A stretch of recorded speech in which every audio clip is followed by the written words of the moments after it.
Oi? Dá para ouvir? Ah, tá. A primeira vez que eu me dei conta, né, de que existia essa força da natureza, que hoje em dia a gente chama muito de psique, mas eu coloco muito enquanto uma força da natureza, foi através de um sofrimento.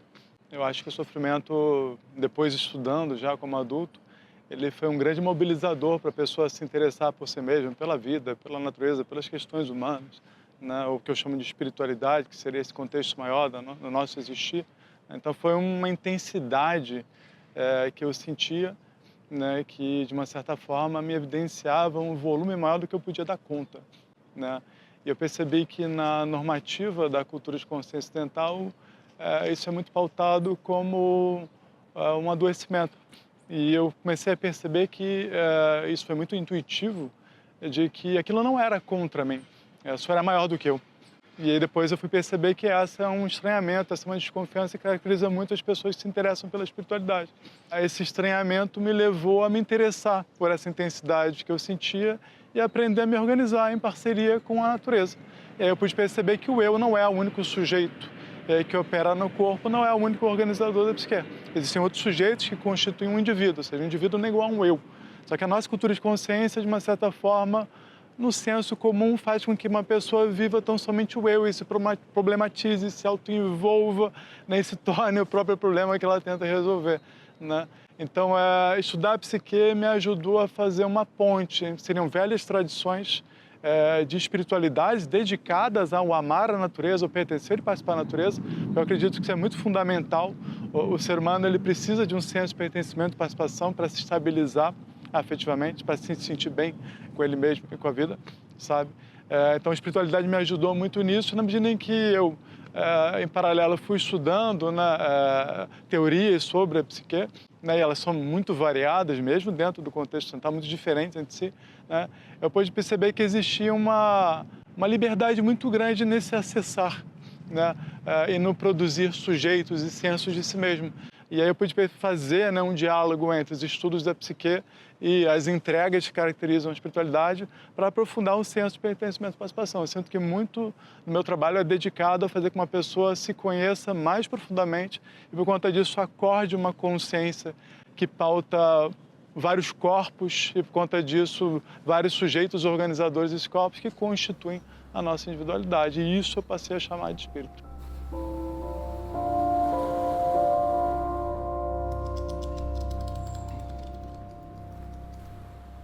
O indivíduo reconhecia, em grande parte pelo peso da culpa, a grande dimensão afetiva da natureza, da qual nos empenhamos tanto em nos apartar.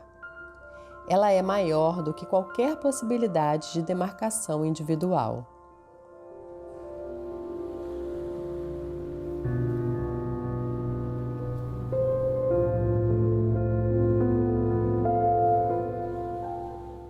O problema da consciência ele não é privilégio do homem, apesar de, dentro mesmo do pensamento ocidental, ter se caracterizado dessa maneira. Mas quando você vai para as tradições xamãs e até mesmo o pensamento contemporâneo, você vê a consciência enquanto algo mais espraiado, inclusive envolvendo a natureza. Então eu acredito que o problema da consciência é a grandiosidade de um senso de participação. Ou seja, a espiritualidade é reconhecer a grandiosidade de que é estar vivo e a participação, né, afetiva nesse empenho que a gente chama de natureza. Então não é tanto no sentido de produzir uma consciência de si mesmo enquanto um indivíduo, mas de uma participação nessa coletividade já acontecendo na vida. Não é tanto algo que depende de você e que você vai criar, porque sempre está acontecendo. É um acontecimento sempre presente. O que isso traz à tona é que existe uma distância da nossa consciência desse acontecimento. É por isso que eu sinto que a espiritualidade ela precisa aguçar um senso de presença, de dedicação ao lugar, de compromisso com as relações que caracterizam o existir dessa maneira, aqui com você, falando isso nesse lugar. E eu foco muito em agravar a consciência da presença por conta disso.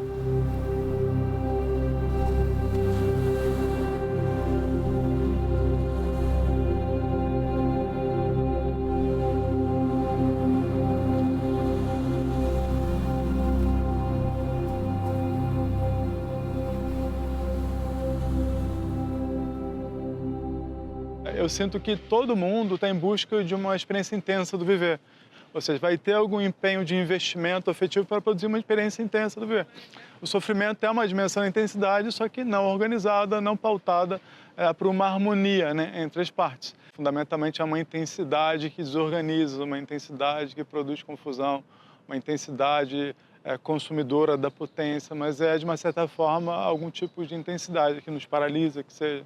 É por isso que eu acho que não tem como evitar o que seria um olhar sobre o problema do cuidado, sobre a questão da cura, né? Quando você lida com a espiritualidade, já que a espiritualidade, de uma certa forma, se você estuda um pouquinho as religiões, as espiritualidades, os êxtases, os estados de graça, são muitas as referências, me vale muito do Francisco, mas tem muitos outros dentro da própria cristandade, né, que experimentaram esse êxtase, né, essa intensidade, você vai perceber que ela não é uma felicidade no sentido, talvez, do só prazer.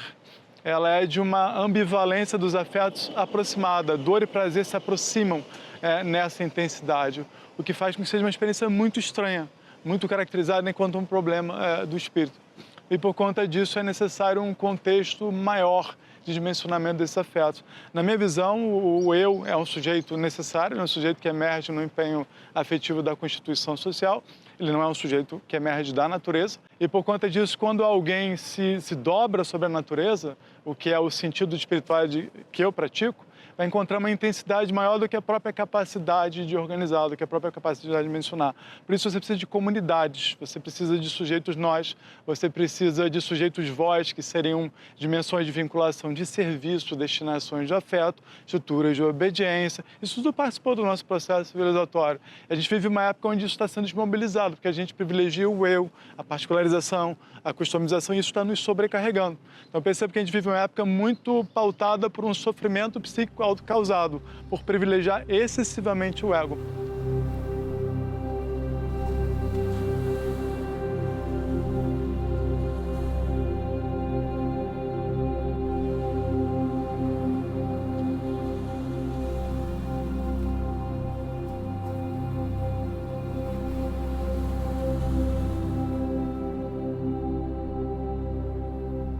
Eu sinto que é uma necessidade da própria intensidade que a experiência espiritual ocasiona. Ela não partiu tanto do meu eu, né? Eu, enquanto indivíduo, eu sou muito mais introspectivo, eu curto a solidão, né? Morar isolado. Então, acabou sendo aquilo que aconteceu, né? Porque na medida que a gente se relaciona, a gente valoriza a vida da mesma forma, as pessoas agregam com suas experiências valores, e por conta disso o próprio empenho histórico do trabalho constituiu uma comunidade de pessoas interessadas nessa questão que eu trazia. Então eu não acredito a mim essa necessidade, mas uma necessidade que caracteriza próprias relações que se aprofundam. Eu acredito que as comunidades, elas acontecem por conta disso. Eu não vejo eu tendo esse poder, né, e nem sendo uma necessidade que me caracteriza, né, enquanto indivíduo. Apesar de que, enquanto humanos, todos nós precisamos de relações, instituímos centros de comunidade. O humano é aquilo que se dá no âmbito das relações e trocas afetivas. Mas eu sinto que na história do processo isso aconteceu, sabe? Isso aconteceu. Esse sujeito nós, essa comunidade, ela tem as suas próprias necessidades. E por ser um sujeito vivo, né? Então, novamente, isso é uma instância de consciência, é um corpo relacional que precisa de seus próprios cuidados, que precisa de sua renovação para articular a sua fertilidade.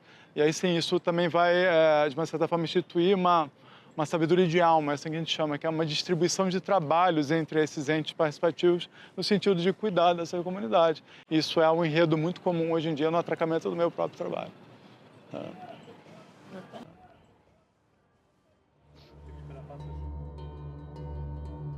Reunimos-nos em um grande círculo.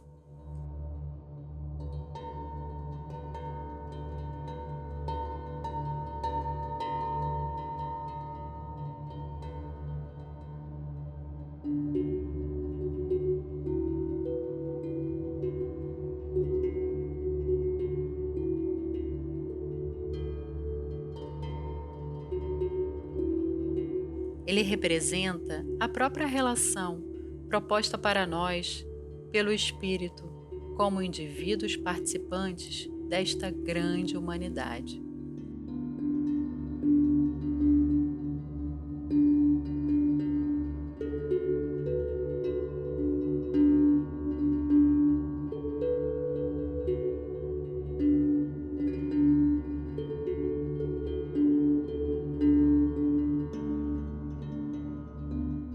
Nossa humanidade é tanto aquilo que há de profundo em cada um de nós, quanto o lugar coletivo onde todos estamos inseridos.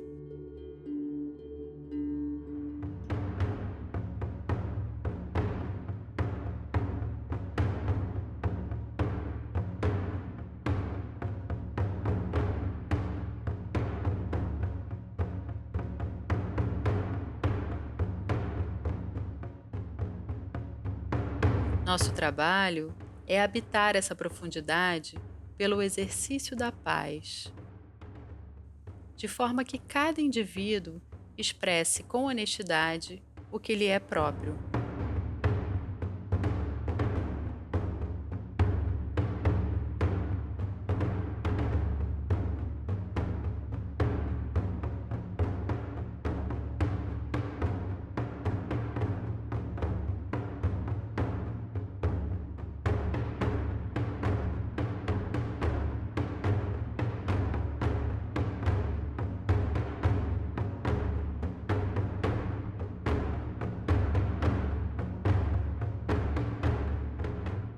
E isso não anula a pessoa ao lado. Muito ao contrário, a convida a fazer o mesmo.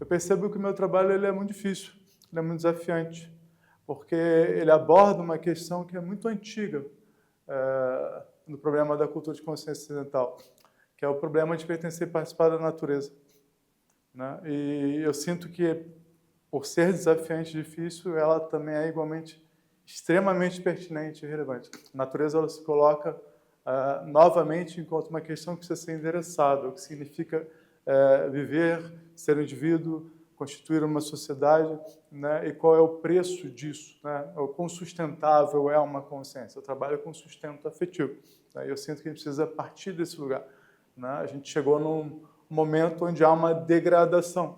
Existe um acúmulo de crises, né? Psíquica, ambiental, econômica, isso está instaurado e elas vão se retroalimentando, tá? E eu sinto que a gente precisa endereçar o que é mais fundamental nisso. A minha proposta é de uma consciência que se empenhe em se conciliar com a natureza, né? E isso é muito difícil, porque o processo de diferenciação, de produção de consciência no Ocidente é em rejeição à natureza, é em oposição à natureza. Nós vemos liberdade enquanto aquilo que consegue, né, se livrar, né, das estruturas de obediência da natureza, que são as necessidades. Então, ser livre no Ocidente é, de uma certa forma, não obedecer à natureza. O que eu encontrei de precioso é uma linguagem que emerge num silenciar, e não numa ampliação do conhecimento de vocabulários ou discursos ou filosofias.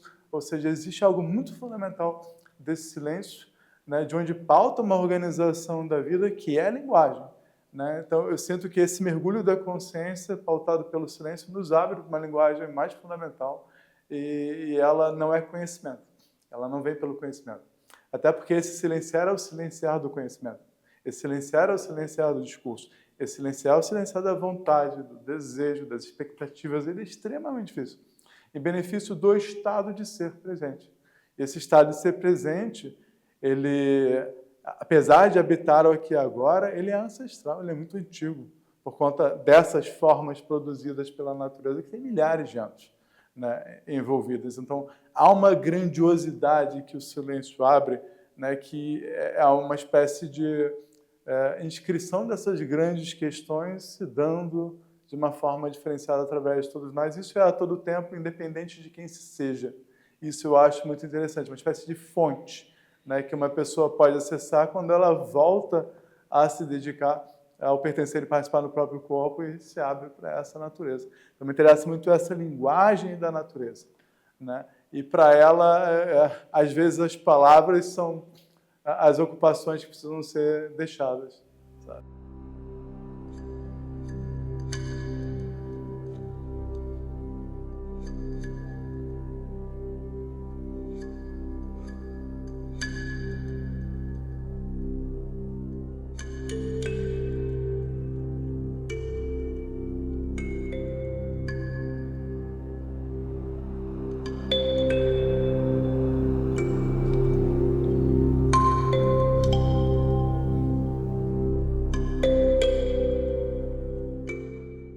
Esse silenciar ele não é tanto a ausência de som, ele é um esforço de se despir, de se desnudar, né, de encontrar aquilo que é mais fundamental e original, né, e por conta disso ele não, estranhamente, ele não te demanda uma experiência específica.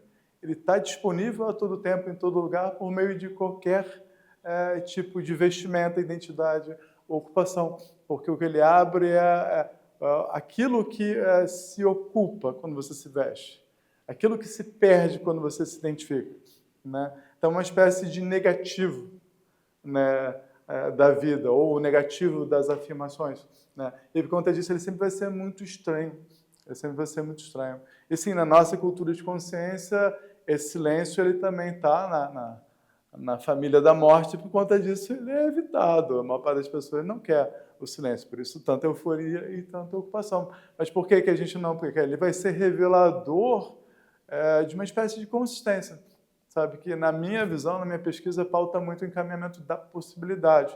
E a possibilidade dentro da cultura de consciência ocidental, ela é vista enquanto comodidade, mediocridade. A gente é muito estimulado a ser ambicioso.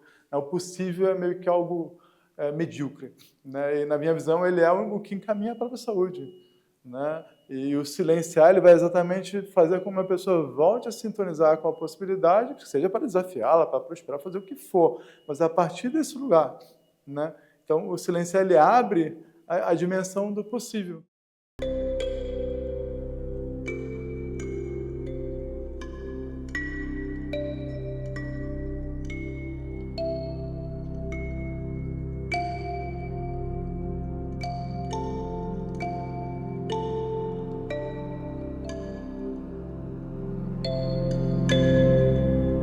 Tradicionalmente, a memória era o grande articulador, né? Que dava corpo a uma determinada identidade, né? E ela, de uma certa forma, é um pertencer e participar em si mesmo, no acontecido da vida, na longevidade, né, de um determinado vir a ser. E, assim, um representante daquele que se é no âmbito das experiências da memória era o que dava consistência aos afetos. Eu sinto que, no nosso tempo, a memória está perdendo esse papel de ser o articulador da consistência de uma determinada identidade, e muito por conta de um processo de hiperestímulo, onde reside a consciência numa identificação rasa, né, com o que é atual, o que é vindouro, com o que é promessa de futuro. Então, o que é ausência, no final das contas, porque memória e passado são vida vivida, significa corpo, inconsciente, afeto condensado na forma de corpo. E isso é palpável, tem um peso tremendo, né? Esse aspecto ele é projetivo, ele é muito mais fantasioso. Então, ele carece de corpo, ele carece de consciência. Ele vai demandar uma capacidade ficcional muito mais intensa. E aí o entretenimento vai entrar nesse lugar, né? Então, a gente está substituindo a memória, um pertencer e participar, um habitar a si mesmo, né, num âmbito mais abrangente do que o mero momento presente, em benefício de simulacros, e ficções, e projeções, né, identificações com histórias, né? E isso é muito grave. E aí sim tem um outro ponto importante, porque o que dava respaldo, né, ao se constituir um sujeito era uma espécie de saber de si no âmbito da memória do povo. E isso está perdendo um pouquinho o seu lugar. E se você vai um pouquinho mais para trás, você ainda tinha uma memória mítica, né, que são reminiscências da natureza prévia à cultura. Por isso que a Grécia, por exemplo, você tinha hibridez, você tinha passagem do animal para o humano, do vegetal para o humano, ou seja, os mitos eles eles possibilitavam que uma consciência se situasse, né, numa memória ancestral. A nossa cultura, ela não provê ritos de passagem. São eventos memoráveis, onde você sai marcado e você é outro. Então, atualmente, a gente é convidado a ser uma eterna criança, a viver uma eterna juventude. E alienação ao tempo passando, ao papel da memória, que é o adensamento das experiências que supostamente produziam uma sabedoria, né, para não repetir o que não é favorável que seja, porque isso é uma coisa que me deixa muito preocupado. Atualmente, eu olho e falo, o que precisa acontecer para você mudar? Porque as pessoas chegam a limites absurdos na insistência de padrões que são danosos, né? Então, a memória, ela cumpria um papel muito importante, porque ela é o peso de uma experiência pautando uma sabedoria. Então, no momento que eu tenho essas promessas, essas identificações, né, esses mecanismos, né, de projeção, né, eu estou fora da minha habitação, eu estou fora do meu lugar de direito enquanto alguém que experimentou a vida daquela maneira, né? Então, eu sou... ou seja, a minha identidade, ela tem pouca pertinência, a minha experiência de vida, a minha identidade, ela é uma má representante de mim mesmo. Isso é muito grave. Então, a gente abdicou do papel que a memória cumpria, enquanto o corpo, em uma determinada identidade, em benefício de uma suposta liberdade, que é um processo intenso de identificação, né? Com promessas, sabe? E isso, sim, está colaborando para uma precarização da consciência em relação a se sustentar afetivamente. Então, essa euforia é muito o efeito da perda desse lugar de habitação que era o memorável. A ausência de ritos de passagem, né, que eram postos em fases do amadurecimento psíquico por conta de hormônio, sabe? Porque existe uma natureza operando, possibilitando coisas e recolhendo coisas. A gente não tem mais nenhum demarcador. Então, isso é o sujeito nós abandonado. Então, uma memória de um povo não é mais valorizada. Então, verdade, fato, é tudo que vai se perdendo na medida em que memória não é valorizada. Então, a gente está vivendo uma época onde, de fato, essas questões que eram fundamentais para o exercício de consciência individual, social, cultural, se perderam. E isso está muito no âmbito de uma hiperatividade ficcional sem corpo, sabe?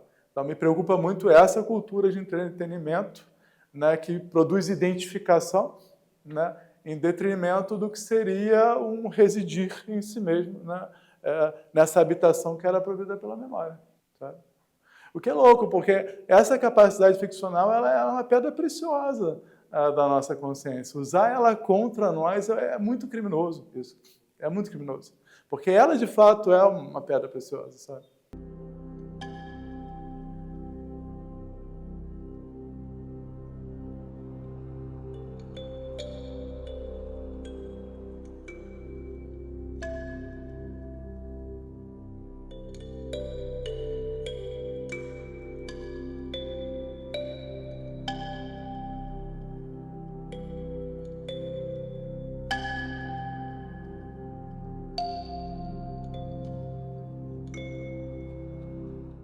Eu acho que as pessoas não estão mais admitindo, por conta do nível de poder pessoal e a capacidade de engendrar, por particularização, as experiências, uma espiritualidade que seja muito distante, por incrível que pareça. E é por isso a música entrou nas igrejas, você tem uma dimensão onde tem que ter uma animação da presença.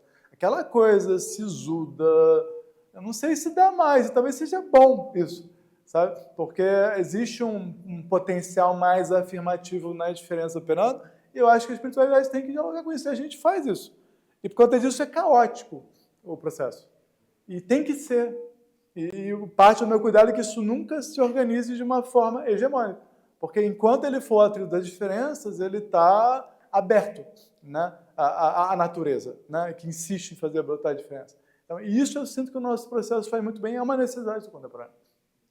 Agora, o componente de natureza é que é problemático. Porque as pessoas querem o corpo sem natureza. Só que não dá. Elas querem um corpo sem natureza, né? E aí não dá. E não dá, porque, novamente, o corpo ele pode não concordar com eu. O nome disso é sofrimento. E aí? Só que a maior parte das pessoas quer um corpo totalmente submetido, subjugado, um animal domesticado. Eu trabalho para libertar esse corpo dessa domesticação, para os aspectos selvagens desse corpo. E isso produz uma experiência de intensidade.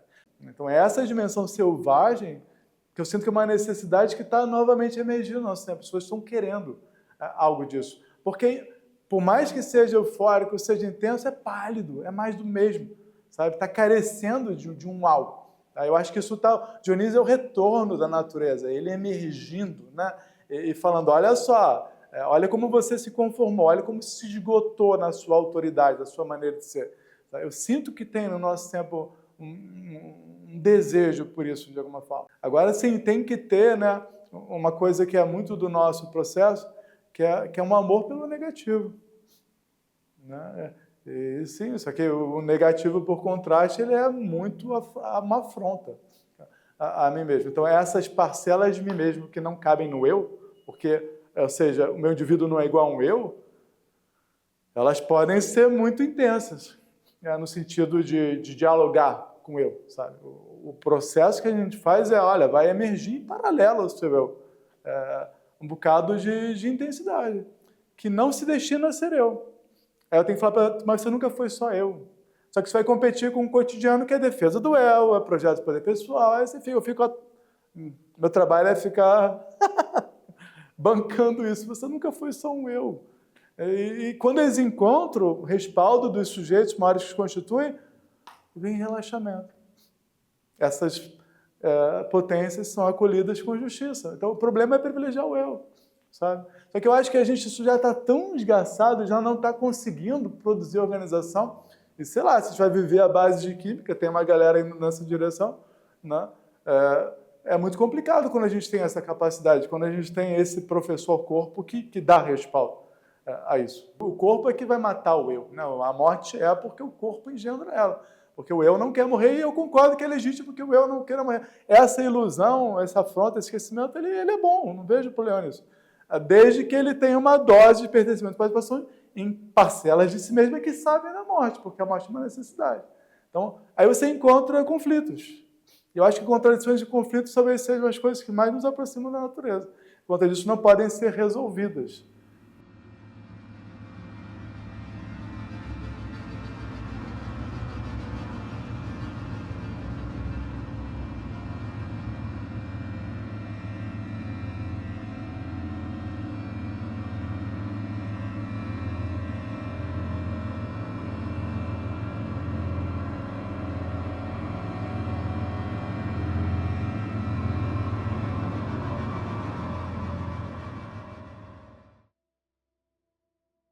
O que gira em torno disso tudo é um fenômeno que nós vamos chamar de psicostasia. É um termo que eu também já trago para vocês há muito tempo. Esse é um nome grego para uma cena do julgamento dos mortos, do livro dos mortos egípcios. Exatamente perceber como operam os volumes afetivos, qual é a gravidade dos nossos contextos afetivos que instauram uma determinada presença. O que nós fazemos é isso aqui. E a gente, nos últimos meses desse ano, principalmente, se dedicou muito a isso, que é relativizar o cristianismo e a consciência de culpa cristã. Tá? Porque pesar a alma pode soar muito enquanto consciência de culpa. Para nós, a consciência de culpa é um impedimento, porque a consciência de culpa cristã, em muitos sentidos, foi uma oposição ao corpo, uma rejeição à natureza. Então, ela trabalha em oposição ao que nós fazemos. Só que existe essa operação de vocês agenciando afeto, consumindo potência e competindo com o que nós fazemos aqui. E é nítido quando muitas vezes vocês ficam num estado culpado. Esse estado culpado não é a nossa prática. É você sendo cristão sem nem perceber. Tá? E esse ano a gente ficou transitando muito por esse tipo de questão. Tá? A psicostasia, na maneira como eu percebo, ela é exatamente um assumir a responsabilidade, é um portar as próprias permissões. Elas não são só permissões individuais no sentido do só seu, porque a gente não concebe isso sequer como uma realidade possível, você não é só um eu em momento algum. Elas sempre são permissões partilhadas, por você estar circunstanciado aqui e agora, um entre outros, e isso é o que articula a agência das suas permissões. Tá? Você está sempre no estado relacional. Então, nós contemplamos isso enquanto um estado relacional constante, né? Que constitui o problema da consciência. E por conta disso a gente precisa de muito Mercúrio. Mercúrio é o nosso princípio de diferenciação, de forma que a gente possa transitar por todas essas parcelas de nós mesmos, dada a pertinência de suas convocações. Tranquilo? Acho que tudo isso vocês já estão bem carecas de saber. Vem de simpatia mesmo, o termo vem de... esse teia aqui, ele vem de pathos, na verdade, que é de afeto, né? Então, esse seria um termo que você pode extrapolar até mesmo para pensar psique, ou seja, existe uma rede relacional que constitui todas as coisas. Você vai ver lá as meditações do Marco Aurélio, Cleantes, Crisipo, o próprio Sêneca, o Zênon, mas vão falar de um grande corpo, o universo, todos somos parte de um grande corpo. Então, isso na verdade, um pensamento de base para muita proposta espiritual, sabe? É um grande corpo, nós fazemos parte de algo muito grande. É a base de uma confiança, de uma intuição, né, que caracteriza o problema do espírito. Principalmente para como os estoicos se relacionavam com o problema da fé, né? E as orações estoicas, que são belíssimas, não sei se vocês conhecem, né, que é muito do eu me responsabilizar. Então não tem tanto essa projeção entificada de um Deus, mas um senso de responsabilidade, tá? É muito nessa direção que a gente trabalha. Então, dentro da filosofia antiga, né, esse é um contexto que a gente pode dialogar muito bem. Eu venho pesquisando há muitos anos como dialogar com esse fenômeno da natureza dentro do pensamento ocidental. E hoje em dia eu me sinto muito confortável de falar bem embasado, tá? Porque o começo da minha experiência foi no xamanismo. Então, atualmente eu posso falar muito bem de como você encontra isso dentro do próprio pensamento ocidental, e isso é muito importante, porque tem, e tem bastante. No berço da nossa cultura de consciência, tem isso relatado. O que mais?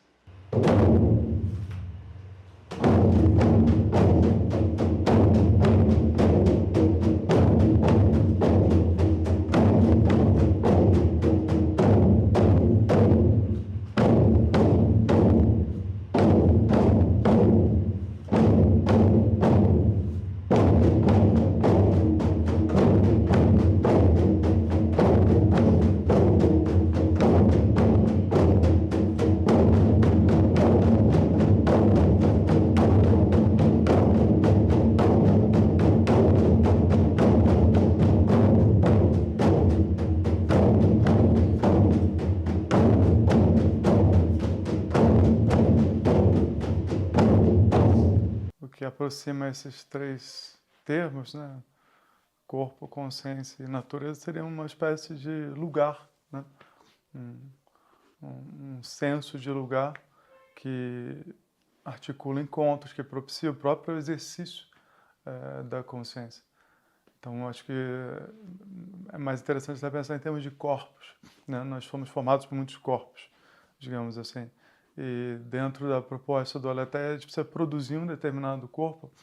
Ele não está dado, na verdade, né? Porque quando eu falo corpo, eu não me refiro ao organismo, né? Até porque esse corpo do humano ele já é um encontro de múltiplas realidades, ou seja, tem essa dimensão instintiva ancestral, né?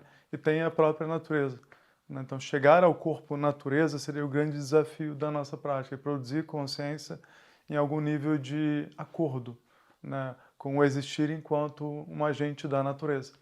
Então há uma inflação subjetiva, de uma certa forma, onde o eu se ocupa com ele mesmo, e muito ocupado mesmo com as próprias representações, e essas representações com o tempo vão se tornando pouco pertinentes ao que seria um aspecto de realidade. E eu digo muito no sentido da pertinência afetiva, que as representações precisam ter para cumprir um papel na nossa organização. E, na minha visão, a consciência é um exercício de organização, né? E, na medida em que se perde essa dimensão de pertinência, não cumpre o seu papel de fazer circular os afetos, de estabilidade psíquica, de contemplar o investimento em múltiplas temporalidades, que é uma questão fundamental para a consciência humana, já que nós, conscientes da finitude, né, temos esperança, temos expectativa, né? Nos investimos no tempo, e isso acaba sendo uma dimensão muito fundamental para a nossa consciência do humano, sabe? Então eu percebo que um senso de lugar muito pautado pela exatamente pertinência afetiva, né, é o que caracteriza uma necessidade de reunir esses três aspectos, corpo, consciência e natureza. E por que eu foco muito no senso de lugar? A gente vive um momento onde é uma espécie de sem lugar, ou seja, tudo muito pautado por simulações, a ordem do virtual, e por um senso de liberdade que é muito, até uma recuperação interessante do nomadismo, de um transitar, mas um senso de dedicação e responsabilidade com o lugar que articula um senso de habitação, eu vejo sendo sistematicamente precarizado. É como se ser livre é igual a poder sair, né? E não a poder permanecer e cuidar e se aprofundar na relação com o lugar. Dentro da tradição xamânica que eu participo, as práticas do Pollen Path, do caminho do pólen, elas são muito dedicadas exatamente a você se aprofundar na relação com o lugar, conhecer na minúcia, né, as complexidades afetivas que operam, né, e agravar esse senso de pertencimento e participação. Da consciência, né, que dialoga com o corpo, natureza, ela fala muito de um agravamento do seu estar aí, né? E por conta disso emerge uma situação circunstanciada, né? Eu chamo isso de possibilidade. E na minha visão, voltar a amar a possibilidade seria um caminho de retorno à natureza. Na minha visão, a psique é uma força da natureza, as emoções são as faces mais próximas de nós dessa natureza. O meu trabalho é exatamente a conciliação com esses aspectos da natureza que estão operando na nossa intimidade, né, para isso sim dar passos mais largos em relação a pertencer e participar da grande natureza, o que na minha visão seria o desafio maior da consciência, que é a consciência de espírito, né, e ela já é algo dado na medida em que é a minha participação nessa grandiosidade da vida. Então me perceber pertencendo e participando nesses múltiplos corpos, né, que institui esse existir, navegando por esses fluxos de afeto que transitam e demandam da minha consciência um exercício. É assim que eu percebo esses três aspectos, corpo, natureza e consciência, se enredando.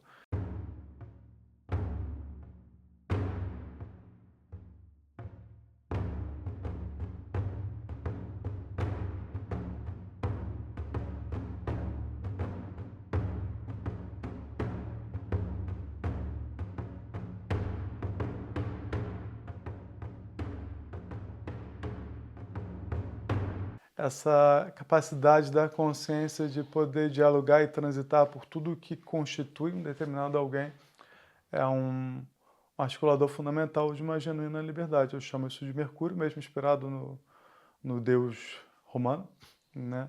Já que ele transita, né, por todas essas camadas.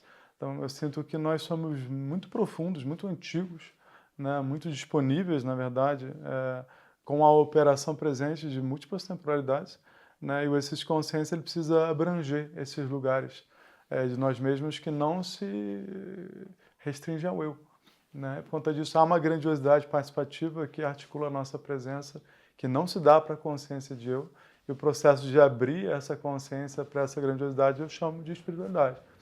E para isso ser viável mesmo, um bom termo é esse, você precisa de muito desse elemento, Mercúrio, de uma capacidade de admitir, de reconhecer e de navegar com essa potência, né, que te conduz, né, mais do que você a conduz, é ela que te conduz, no final das contas, né, para você poder articular um exercício de consciência justo, né, com essa grandiosidade, sabe?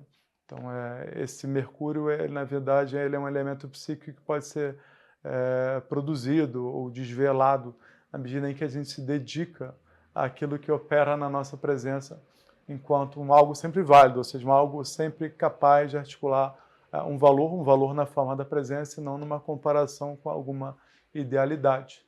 Só que, novamente, isso vai tirar da arena do eu a própria legitimidade de si mesmo e levar para um contexto um pouquinho mais abrangente, onde vai ter que ter uma ampliação do apetite mesmo, né? E também uma disponibilidade para se experimentar talvez mais outro do que eu, né? E por conta disso, mais um empenho de se criar incessantemente do que de se manter de uma determinada forma.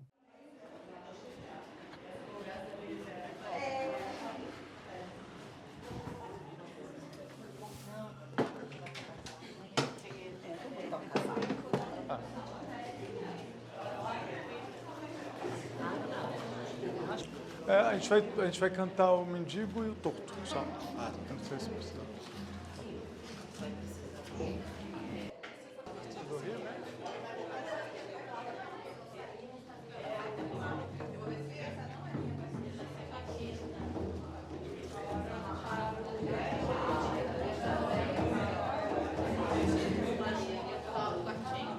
Então, pessoal, vamos entrar em contato um pouquinho, tá todo mundo aí? Pode fechar? Então, tudo que é necessário para o mendigo e para o torto, sim? Então, vamos lá, vamos começar um pouquinho com o tambor para a gente entrar em contato.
Existe uma ilusão que caracteriza o eu, de que eu só devo ser aquilo que eu quero. Isso é legítimo, aquilo que me constitui, porque foi fruto da minha escolha, do meu desejo.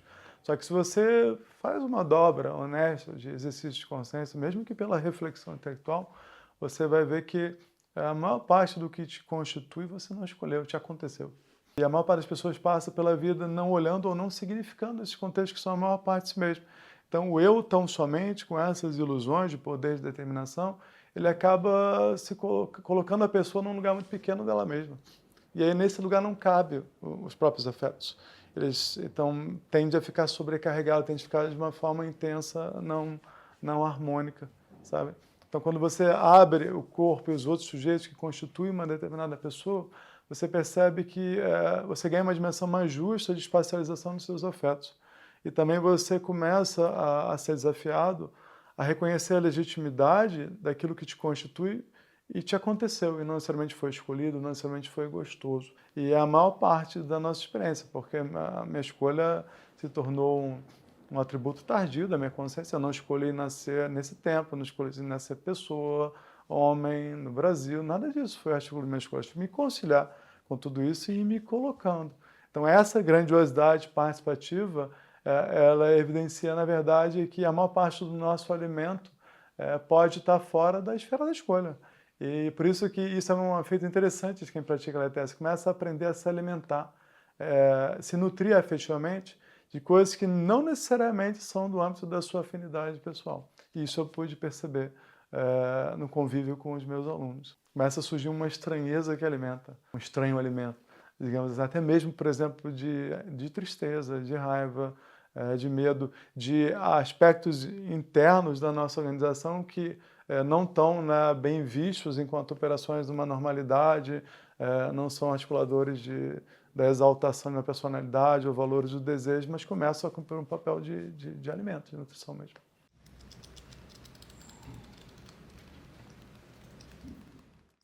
Precisamos reconhecer que todas as emoções estão, fundamentalmente, ao nosso serviço. São instâncias de organização da alma humana, articuladoras de sustento para a consciência. Emergem por necessidade enquanto organizadoras primeiras dos afetos.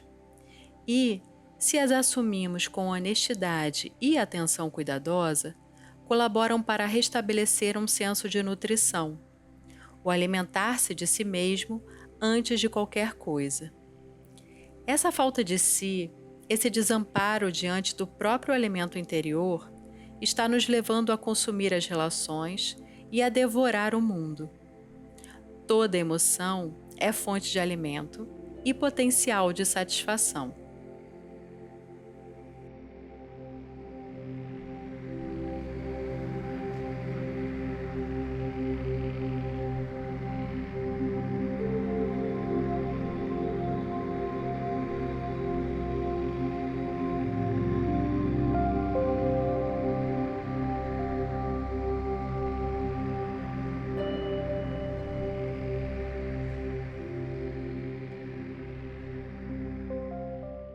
Quando se configura enquanto um sistema fechado, você começa a articular modelos e aí você vai para a produção de conhecimento, né, enquanto condutor da produção de consciência.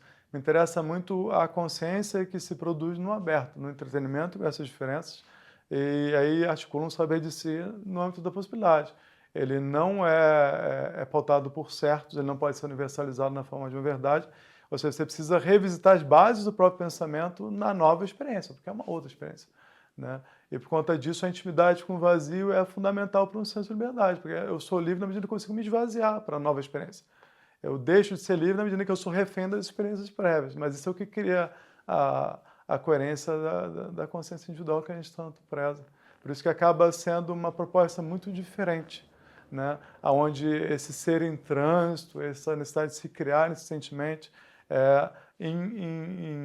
frente a fatores que se apresentam ao seu tempo, que, por conta disso, não podem ser previamente contemplados, envolve um exercício de atracamento com medo e num sentido de disponibilidade. Ou seja, e de confiança de que o desconhecido é um insistente autor da criação e que ele não pode ser plenamente desvelado, é necessário reendereçá-lo enquanto desconhecido. Então, não é traduzir o desconhecido na forma do conhecido, é se desconhecer para se criar. Então, você tem aí o vazio enquanto um operador favorável para o exercício de criação. Novamente, que isso traz pertinência afetiva para uma consciência que reside numa experiência.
É uma experiência muito arrebatadora perceber como o nosso corpo ele se encontra investido na presença. Não, o nosso eu ele não está tão investido assim na presença, né? Ou seja, para eu me interessar por algo, uma série de fatores tem que ser contemplados para convocar, né, significados, sentidos, aspectos de afinidade, operadores de rejeição, né, que inclusive vão também a reboque mobilizar a experiência no corpo. Mas o nosso corpo ele está ofertado, né, a presença, né? Então ele está num diálogo muito mais intenso com aqui e agora do que a minha consciência de eu.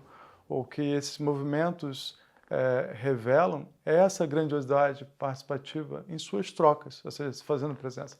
E isso enquanto eu, enquanto uma dimensão participativa descentralizada da experiência.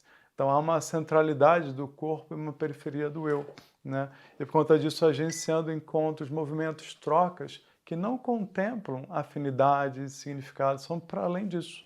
Então, são mais características com aquilo que nos é comum, como o corpo humano e a natureza. Ou seja, parcelas que nos constituem, que não estão no contexto de legitimidade do eu, né? Então, novamente, a grandiosidade daquilo que constitui uma pessoa, sendo evidenciada numa relação, porque a arena acaba sendo a relação, é ela que traz à tona, se produz consciência através da relação, mas não perguntando ao eu.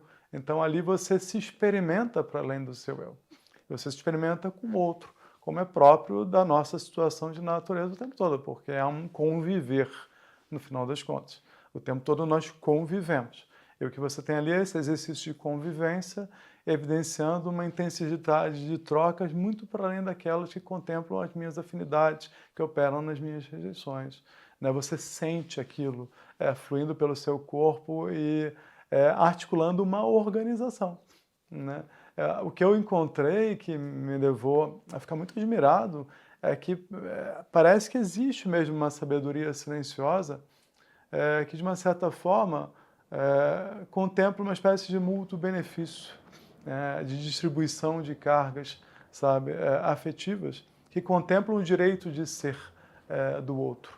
E isso me parece instaurado no seu estar aí, o meu estar aqui, né? Ou seja, não está na autoridade de um alguém, sabe? Acho que se você existe, isso já está dado, de uma certa forma, e esses movimentos, eles evidenciam essa sabedoria organizadora dos afetos e articuladora das diferenças, sabe? E aí é uma beleza muito grande em usufruir, em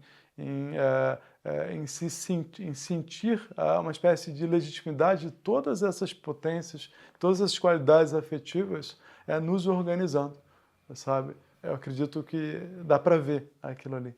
E quando você começa a experimentar, você começa realmente a perceber, caramba, tem muito mais coisa acontecendo do que eu estou percebendo, sabe? E isso leva o seu interesse a se aguçar, de fato, para acordar os outros sujeitos que operam em você.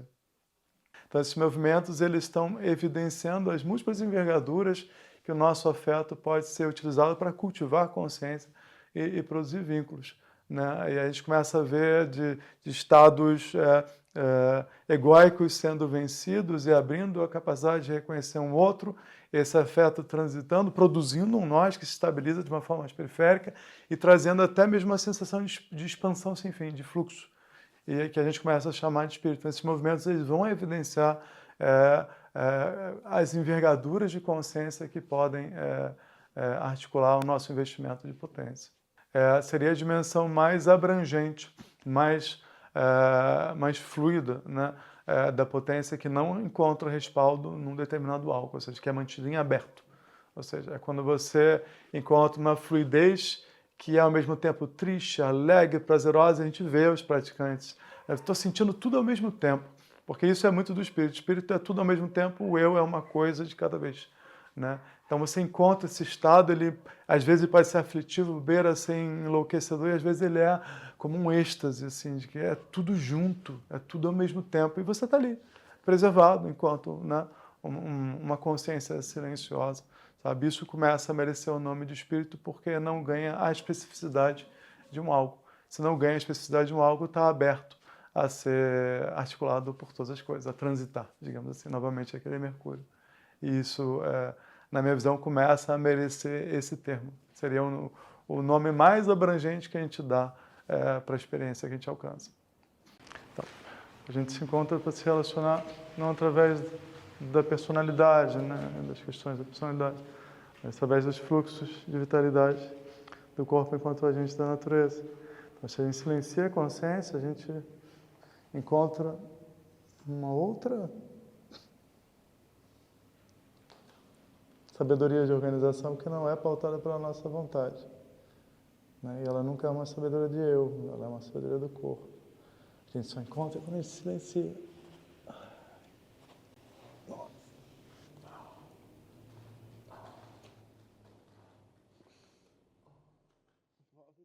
Eu vejo a humanidade enquanto exercício.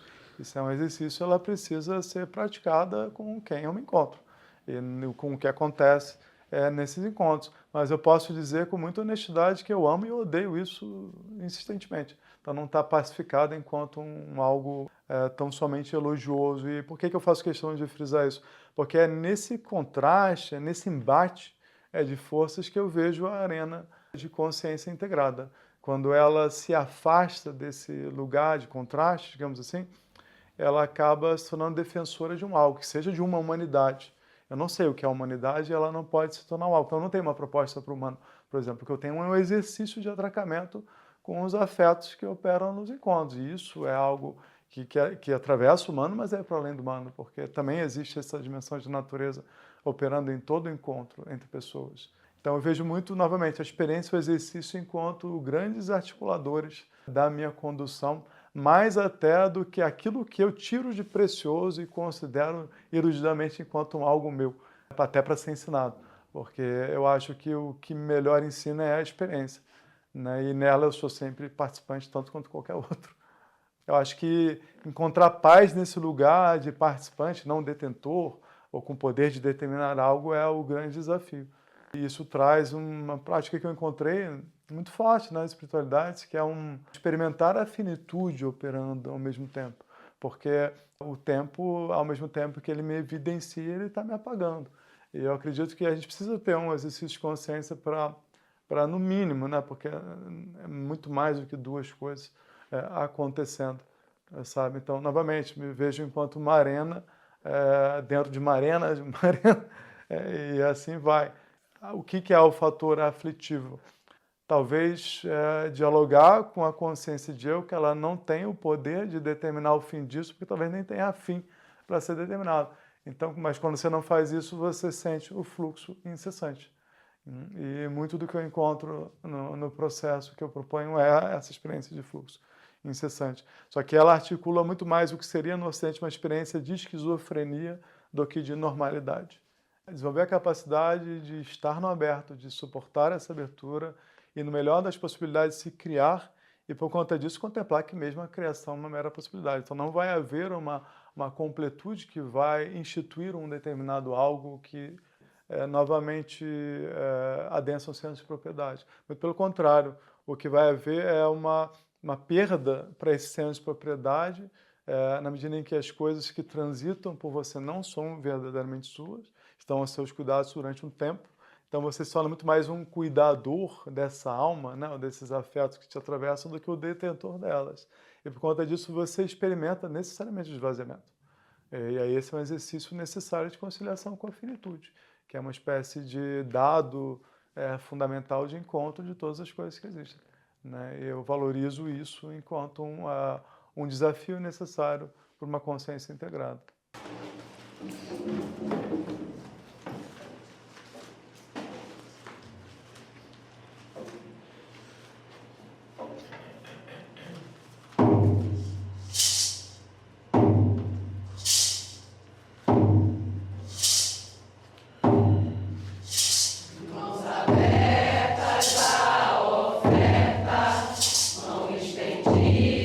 Mostra a luz, antes ligada.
Eu gosto muito desse termo dobra, é como uma curva que eu faço sobre mim mesmo, né? Então é me circundando, né, na forma de uma espiral.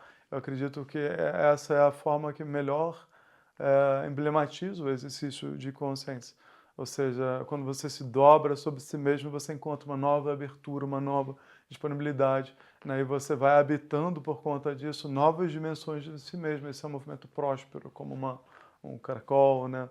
Ou uma espiral. Então, acho que essa imagem ela serve muito bem para pensar o processo de consciência, até porque é no sentido de nunca se iludir um fechamento, ou se iludir o poder de fechamento. Nós somos abertos, nós somos em obra durante toda a nossa vida, e aprender a celebrar isso, na minha visão, articula uma nova forma de liberdade, que para o nosso tempo se mostra muito necessário.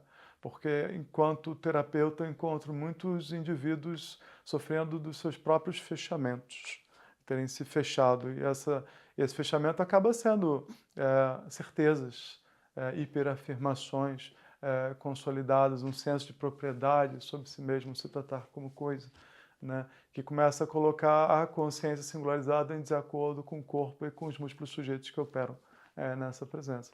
Então é necessário reconhecer que essa vulnerabilidade, essa fragilidade, ela é a consciência de uma abertura que precisa ser celebrada. E aí esse eu ele acaba reificando, ele acaba assimilando as coisas na forma de objetos que ele traz em alguma medida para si.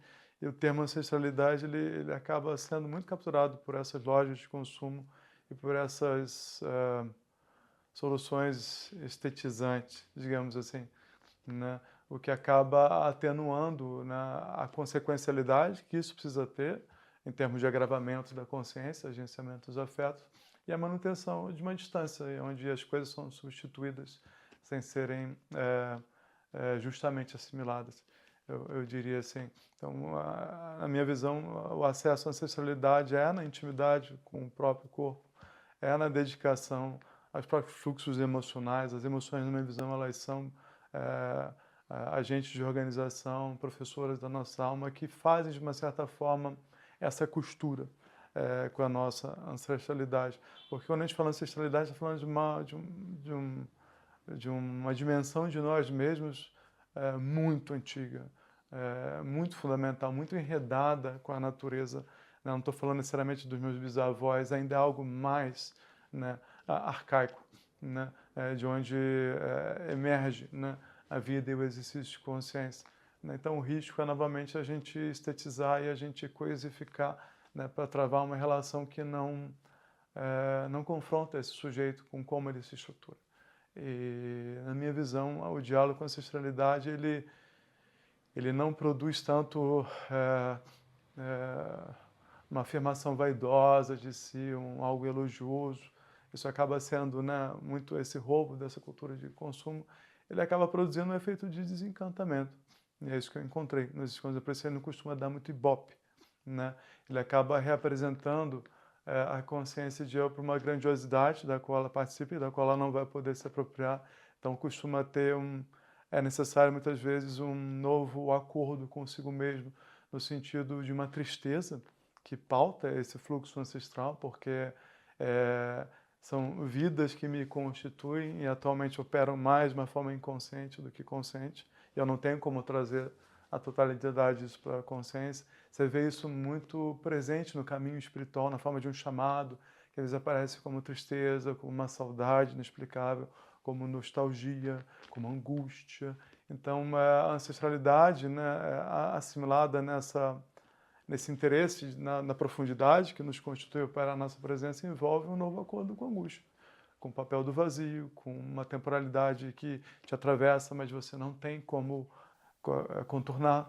Por isso é um problema da ordem do espírito. Quando você pensa consciência de espírito, você precisa ter como base uma dobra de reverência sobre a sua dimensão ancestral para poder suportar essa experiência.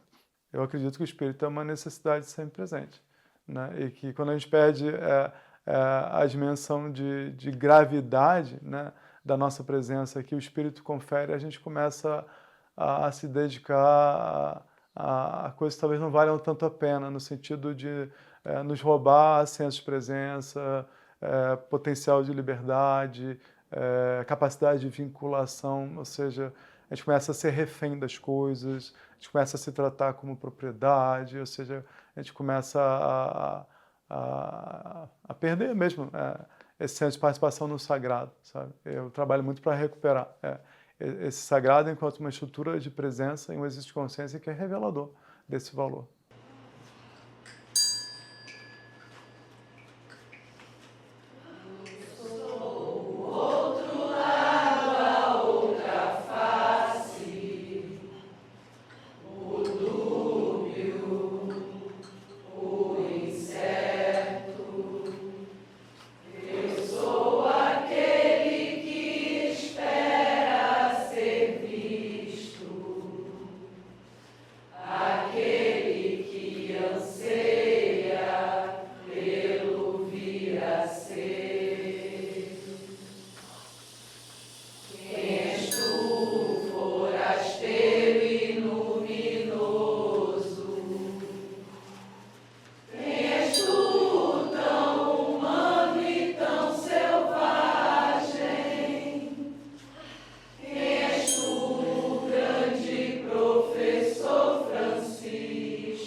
A possibilidade da diversidade prosperar e conviver, que eu acho que é uma coisa que, pelo menos no meu tempo de vida, eu experimentei, né?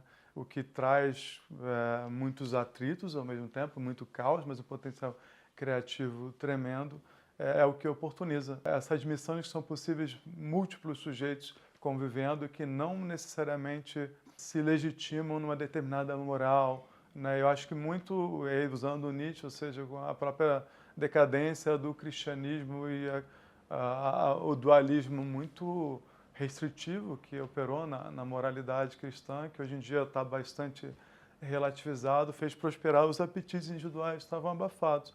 E isso está produzindo um contexto de muita experimentação, né, de coisas que não admitimos que eram possíveis, hoje em dia são assimiladas enquanto agentes da nossa liberdade. Então, esse convívio dessa multiplicidade, se experimentando, eu acho que está, sim, abrindo uma grande oportunidade de novos olhares sobre o homem, sobre a natureza, sobre o mundo, sobre o que é o corpo, o que significa ser livre.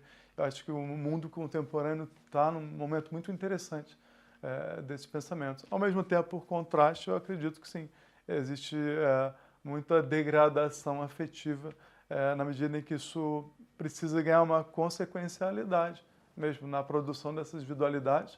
Esse é um ponto, mas principalmente essa é uma crítica que eu faço para além do apetite individual, porque por mais que haja essa multiplicidade, há ainda assim um predomínio do sujeito eu e a própria individualidade como sentido. Eu acredito que a individualidade como sentido, ela nos torna egoístas, ela nos faz não contemplar múltiplas temporalidades, inclusive a perda de enraizamento numa dimensão ancestral, porque eu acho que uma pessoa muito autocentrada, muito tomada pelos seus enredos individuais, ela não contempla que existe, né, uma ancestralidade que a habita, e por conta disso ela não cuida daquilo que ela não contempla. Então acho que a gente precisa contemplar múltiplos sujeitos operando em múltiplas temporalidades. Eu acho que isso é importante, no sentido até mesmo de deixar algumas coisas em paz, ou seja, no sentido de que a gente não tem o direito de consumir tudo do entorno. Porque quando você privilegia o eu, acontece uma espécie de exaltação do desejo e uma vontade de trazer para o imediato tudo que vai produzir satisfação, até mesmo a própria estabilidade psíquica. Então, há uma perda de uma coisa que eu acho interessante, e critico muito, que era a consciência sacrificial, né, forte no cristianismo, mas que ao mesmo tempo era um desafio de uma capacidade de esperar. E atualmente eu percebo que as pessoas têm uma dificuldade imensa de esperar tudo agora, da minha maneira, o quanto antes, enquanto que instaura uma intensidade que acaba não sendo saudável, psicicamente saudável, né? E também eu acho que isso colabora para um consumo indevido dos afetos e das coisas do mundo, que está colaborando muito para a nossa degradação. E quando eu estudo lá velhas tradições espirituais, você vai encontrar, mesmo nas práticas de meditação, a espera enquanto um grande condutor para uma sabedoria. E é muito difícil você ver pessoas que valorizam a espera enquanto uma mobilização de uma sabedoria, enquanto um valor, enquanto um agente que vai, de uma certa forma, articular uma ampliação da consciência. Então, é uma espécie de pressa consolidada, uma euforia consumidora dos afetos e das coisas do mundo e da natureza, que eu acho que está colaborando para nos autodestruir, digamos assim. Eu vejo muito forte esse apetite pela inteligência emocional, mas por uma determinada inteligência que articula os benefícios de uma determinada vontade, um desejar dentro do capitalismo. E ela acaba sendo mais uma instância de captura desse mesmo projeto de sujeito de mundo, não necessariamente confrontando, porque, novamente, você vê isso aí como plano de fundo funcionar, ser eficiente, uma série de aspectos que são dessa estrutura que atualmente nos rouba mais potencial de consciência do que contribui para isso, nos consome mais do que nos liberta. Então, mesmo essas dinâmicas podem estar submetidas a essa mesma lógica do capital, do coisificar, do se apropriar, seja de si mesmo, né? Ser dono de si. A maior parte das pessoas vê isso como uma atividade de liberdade. Eu não vejo ser dono de mim mesmo. A alternativa é ser escravo do quê? Porque funcionou na emergência do sujeito, era essa, né? Ser livre era ser dono de escravo. Então, se eu não sou escravo, eu sou dono de escravo. Eu acho que a gente fica muito, né, com essas estruturas meio que adensadas dentro de nós, num submeter enquanto um exercício de liberdade, e se vê bem-sucedido quem faz isso consigo mesmo. É necessário romper essa dimensão de submissão, enquanto aquilo que agencia os nossos afetos e produz liberdade. Eu acho que romper isso dá muito trabalho, mas um trabalho que para a consciência envolve você operar e admitir que parcelas negativas que te constituem têm o direito de existir e precisam, por conta disso, transitar pela sua consciência produzindo seus efeitos, E isso não necessariamente é prazeroso, produz bem-estar, segurança ou conforto. E esse preço são pouquíssimas as pessoas que estão dispostas a pagar. Que tipo de liberdade eu vou experimentar na minha vida, né? Porque você pode demarcar isso em vários lugares. Então, não acredito que seja algo pacificado em mim, não. Ou seja, diariamente eu me coloco isso do porquê que eu faço o que eu faço, né? E se ainda vale a pena fazer isso. Então, até mesmo para minha proposta, é necessário manter isso em aberto, não ter isso como um fechado. Eu preciso me reencontrar com isso de tempos em tempos, porque isso se transforma, né? E às vezes é muito satisfatório, às vezes é uma experiência terrível que você quer abandonar. Então eu transito por muitas realidades afetivas em relação a isso. O que eu me desafio é valorizar essas realidades enquanto articuladoras para a consciência de uma necessidade, que emerge da natureza do humano e para as pessoas com quem eu convivo.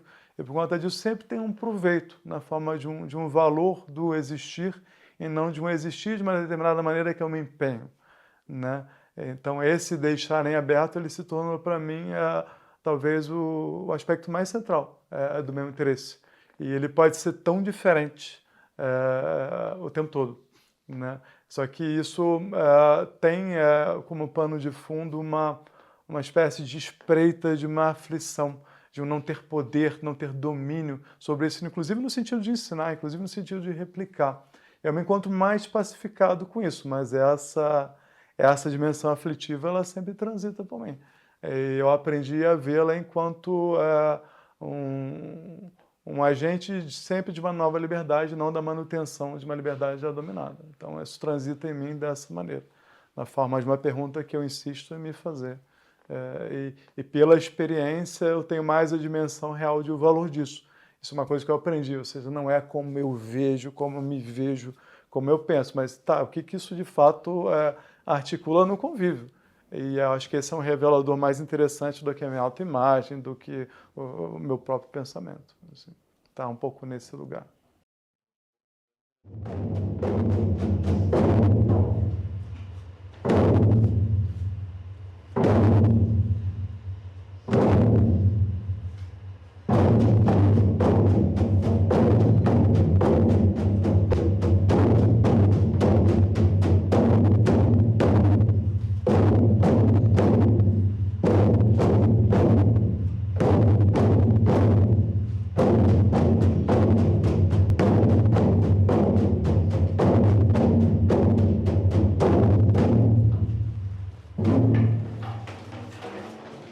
Pessoal, vamos começar a aula então?